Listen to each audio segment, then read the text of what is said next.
Okay, our next grammar is quite easy in short sentences, but it can be a little more difficult if you've got a very long subject. So again, it's just a case of being careful. It's called subject-verb agreement. Basically, it means that the noun needs to agree with the verb. This is especially in present tenses. Well, the infinitive form of the verb. So the main thing is just take your time when you look at the sentences, especially these very long and complex sentences. So first, the rules, which are quite easy to start with. So we know a student needs understanding, or students need understanding and patience. The idea is in present tense that there's no S for the noun, so there's an S for the verb. There is an S for the noun, then there's no S for the verb. One student needs, two students need, which you know. It also applies to our modal verbs, or be verbs. So a student is having trouble, a student has trouble, one student does not have trouble, several students are having trouble, several students have trouble, and several students do not have trouble. Surprisingly, I don't think this comes up in LANTITE. It's usually this top stuff. One student needs, two students need. However, it's slightly more complicated when we use the kind of writing you use for university, really.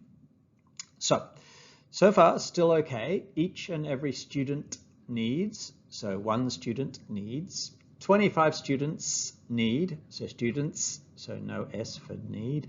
And a number of students need. A number of just means some, right? But then we can have what's called a noun phrase. And the key identifier here is the preposition, especially of. That's the one you're going to see most often and seems to pop up in the practice tests. So each of the students needs, each of the students need. Now, when you kind of look at students needs and students need, you kind of choose the second one, right? But each is basically determining what's happening here. And you can see of is underlined because it's really important. So each needs, basically say it in your head as each student needs, right? That's the meaning of this.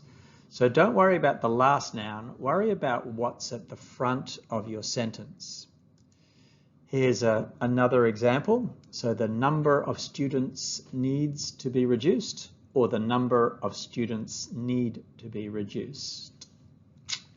Again, think about this of, because that's the key to all of this. And number is the first noun, that's the head noun. So the number needs, the number of students needs to be reduced. It doesn't always sound right, especially for our native speakers. It's a bit off, but look at that first noun, that gives you the clue. For LANTITE, when you see this long noun, a noun phrase, especially with this of, think about it. It probably is the problem that they're trying to focus you on. It's seen as a common grammar mistake. Again, LANTITE hones in on it. Well, let's have a look at an example from LANTITE. Question 8 from 2019. The practice tests are wonderful. If the sentence below contains an error, correct the word by writing the word as it should appear. Again, one error, which is great. These questions can be quite fast. And if there's no error, write N. So one error, you're just writing one word. If there's nothing, you're writing N. The pace of, we've got this noun phrase, right? The pace of technological innovations and improvements, it's long, are constantly increasing. Don't worry about the rest of it. Look at the beginning of that noun phrase, the pace, and then look at the verb. The pace are, that's going to be a problem, right? But let's keep going, and it will continue to do so for the foreseeable future is all okay. Very lovely academic English, but they're looking at the more simple grammar mistakes. So the pace is, are should be is. When you see these long, and they will be long sentences when they're trying to do this, because they're trying to get you to focus on, okay, what's the head noun here? If you say it in your head, you might actually get it, but if not, if you're not sure, then look for this as a probable error. There is more about this. This is actually quite a big area, but from what I've seen, LANTITE is really focusing on the noun of noun, a fairly complex phrase, but not a very complex question.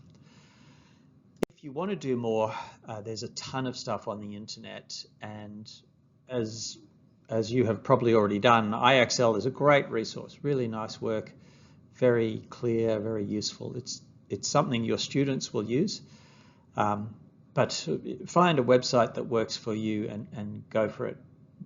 Don't spend extra time on this. I think what we focused on in this video will do everything you need to do in your LANTITE test. So good luck. Only one more grammar to go.